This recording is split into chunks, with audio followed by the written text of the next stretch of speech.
Tuesday, 6th November 2012. Letter to Guantánamo. Dear Shaker, if I may, you don't know me, but I have heard of you. I'm writing to express my outrage and indignation at the intolerable pain which you must be enduring and have suffered since 2001. I cannot begin to comprehend what you have gone through and do currently still. Yet this letter is some kind of attempt to do just that. I start from the assumption that by sharing a problem, we can help to solve it. Yet you find yourself in a situation not of your own making. You have been systematically deprived of your basic liberties from day one of your kidnap. Instead of receiving gratitude for your charitable work in the schools of Afghanistan, you were betrayed by some local people, lured by the promise of a bounty from your US captors. Nobody gave a damn that you were innocent, but I, and many more alongside me, do give a damn. We are determined to see you back home.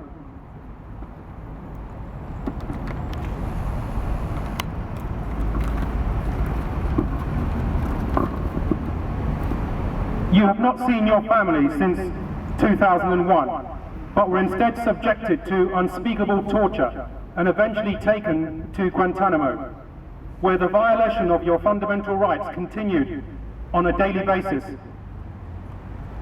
The treatment and injustice you have suffered, were it reproduced as a Hollywood script, would not even have been admitted as a credible scenario. Even film scripts need to be believable.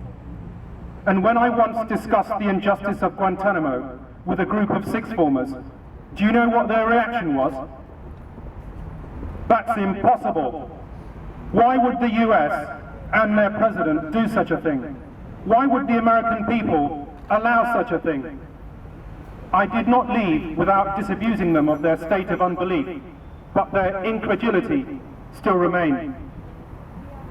In the 21st century, yes, the United States seeks to justify its crimes against humanity according to some dangerous notion of preemptive self-defense, self-defeating on its own terms, even according to the chief architects of post-9/11 reactionary politics.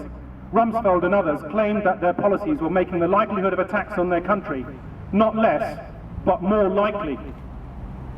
I plan to read this letter out loud in an address to a demonstration, Truth, Justice and the American Way, that is being held today outside the US Embassy in London, timed to coincide with the US presidential election.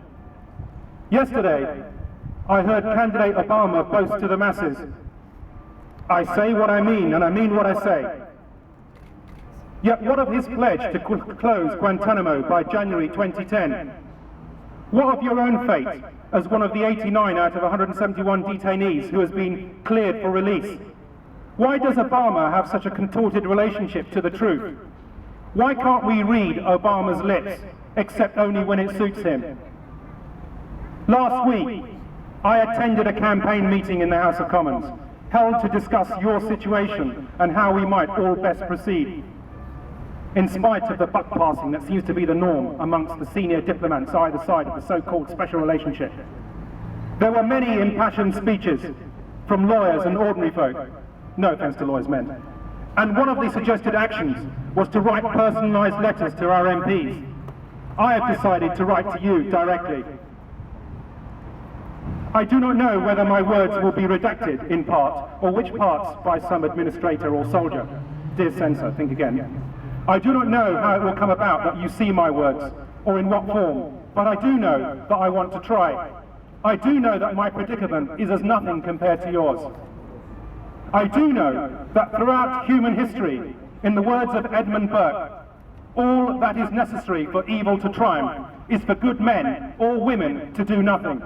Moreover, I would insist that to do nothing is not to be good at all, that the goodness is in the action. That is why many are gathered here today, and I wish to address my letter to you out loud to them too.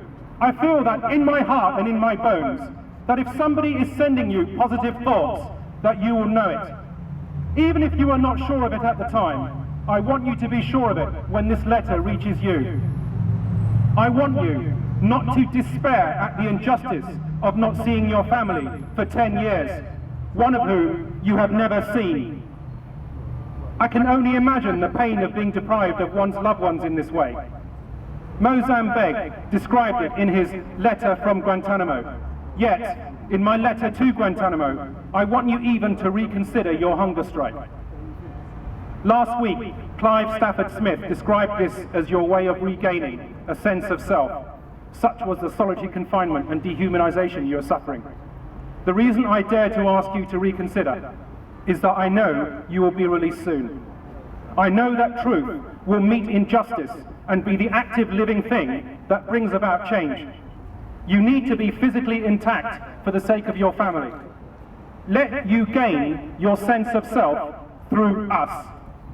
We are thinking about you and are campaigning for your release at every moment. We say what we mean and mean what we say.